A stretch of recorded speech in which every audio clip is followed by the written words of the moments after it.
the man who rewired the American underworld. A boy from a poor Sicilian village lands in New York City, barely speaking English, surrounded by crime, corruption, and poverty. Fast forward 30 years, and that same boy has become the mastermind behind a criminal empire so well structured, the FBI would spend decades trying to dismantle it. He didn't just fight his way to the top, he redesigned the underworld itself. No more chaotic turf wars, no more blind loyalty to tradition. Instead, he built a machine, organized, disciplined, and dangerously effective. His enemies vanished, his allies flourished, and he turned illegal enterprise into something that resembled business. Some say he was ruthless. Others say he was a genius. One thing is certain, he was never just lucky. This is the story of Charles "Lucky" Luciano, how he rose from street hustler to criminal kingmaker, reshaped the American underworld, and left behind a legacy darker and smarter than anyone before him. The streets of New York. The year is 1906. The harbor smells of salt and steam, the sky choked with coal smoke. On the deck of a crowded passenger ship stands a 9-year-old boy, clutching his mother's dress with one hand, a cardboard suitcase in the other. His name, Salvatore Lucania.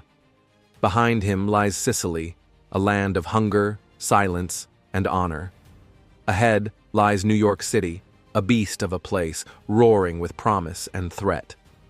The Lower East Side is where he lands, an overcrowded melting pot of immigrants, laborers, pickpockets, and hustlers. English is foreign, money is tight, danger is everywhere. The schools are rough, the streets even rougher.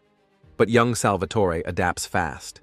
He starts hanging out with Jewish, Irish, and Italian kids who know how to survive. He learns street hustle, protection schemes, dice games, and how to command respect with just a stare. He picks up a nickname, Lucky.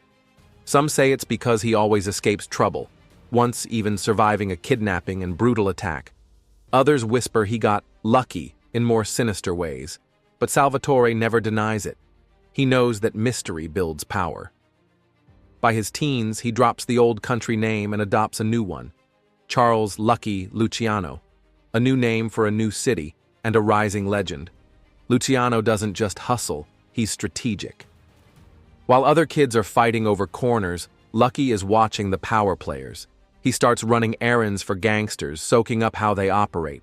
He learns from men like Arnold Rothstein, the brains behind the 1919 World Series scandal, who teaches him a golden rule: money talks louder than fists. In his early 20s, Luciano gets into bootlegging, thanks to a new law called Prohibition. The government bans alcohol. Luciano sees opportunity. He forms alliances with Meyer Lansky and Bugsy Siegel, two smart, ambitious Jewish kids who share his hunger and his brains. Together, they build an empire in the shadows, smuggling liquor, running clubs, paying off cops. But Luciano isn't just in it for the cash. He's playing a bigger game, a game that will change the criminal world forever. A kingdom of shadows. The government, with one bold stroke, bans the manufacture and sale of alcohol. What begins as a moral crusade quickly spirals into one of the most profitable black markets in history. Enter Lucky Luciano. While politicians toast their success in public, people still want to drink, and Luciano is ready to deliver. He sees a once-in-a-lifetime opportunity, not just to make money, but to build something bigger. He partners with Meyer Lansky, a brilliant tactician with a mind for numbers, and Benjamin "Bugsy" Siegel, fearless and impulsive, a natural enforcer. Together, they lay the foundation of what will become an empire. Unlike the old Sicilian bosses who only trusted their own kind, Luciano doesn't care about background, only loyalty and results. Jewish, Irish, Italian, it doesn't matter. If you can earn, you're in. He establishes smuggling routes from Canada. Nightclubs in Manhattan serve whiskey behind velvet curtains. Trucks crisscross the country with crates of liquor hidden under false floors. Police look the other way, palms greased with cash. Judges stay silent.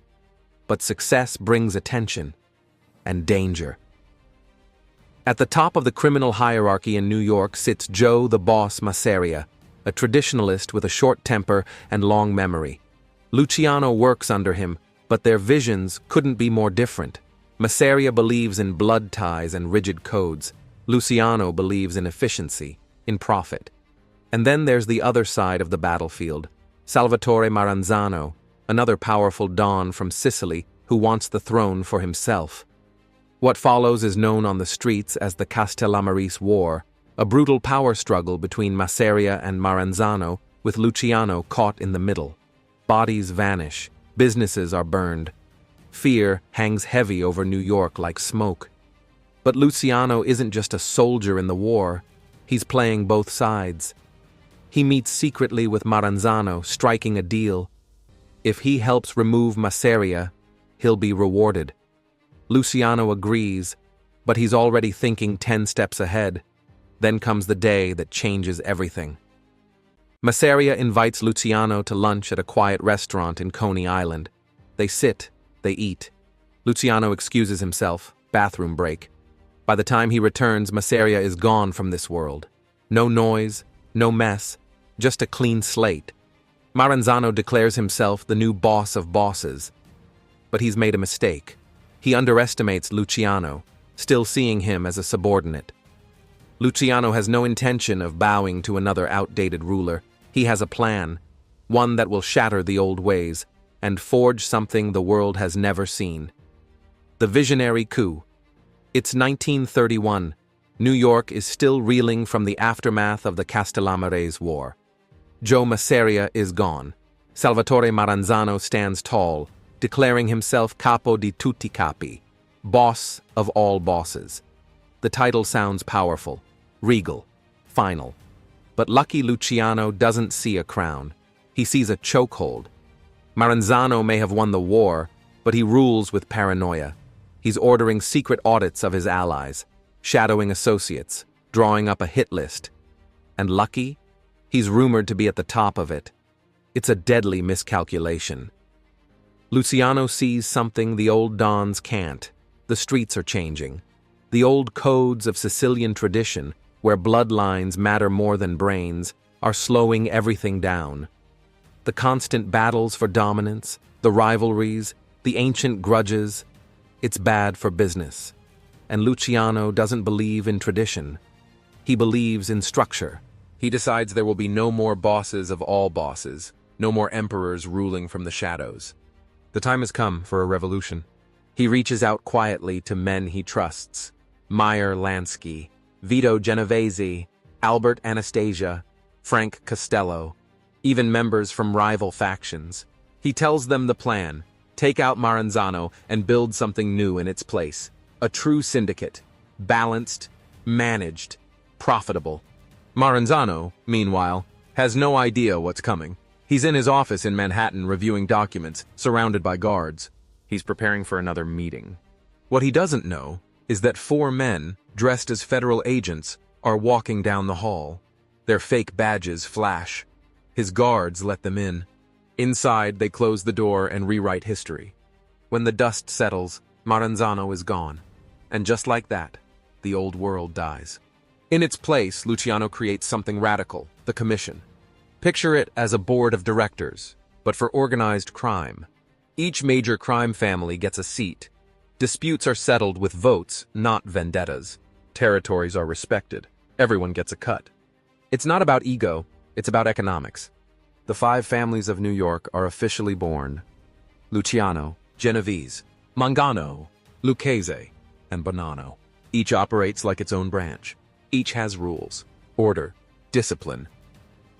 For the first time in American history, organized crime is truly organized.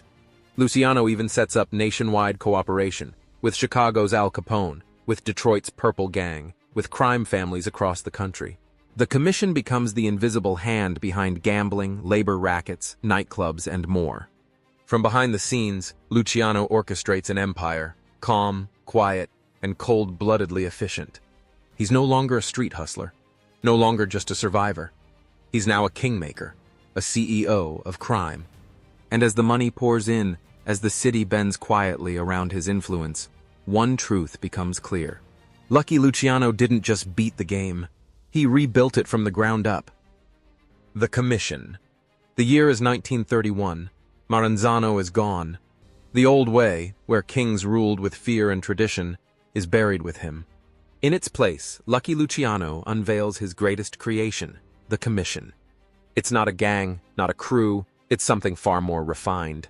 Think of it as a national council of underworld executives, a round table where no one man holds absolute power, but all the major families have a seat.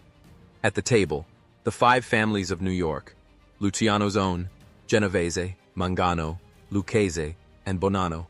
Beyond that, allies in Chicago, Detroit, Cleveland, Kansas City, and even down in Tampa.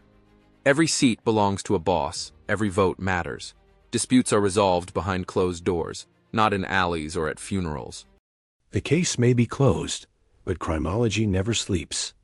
Like and subscribe at join Criminology, and step deeper into the dark with us.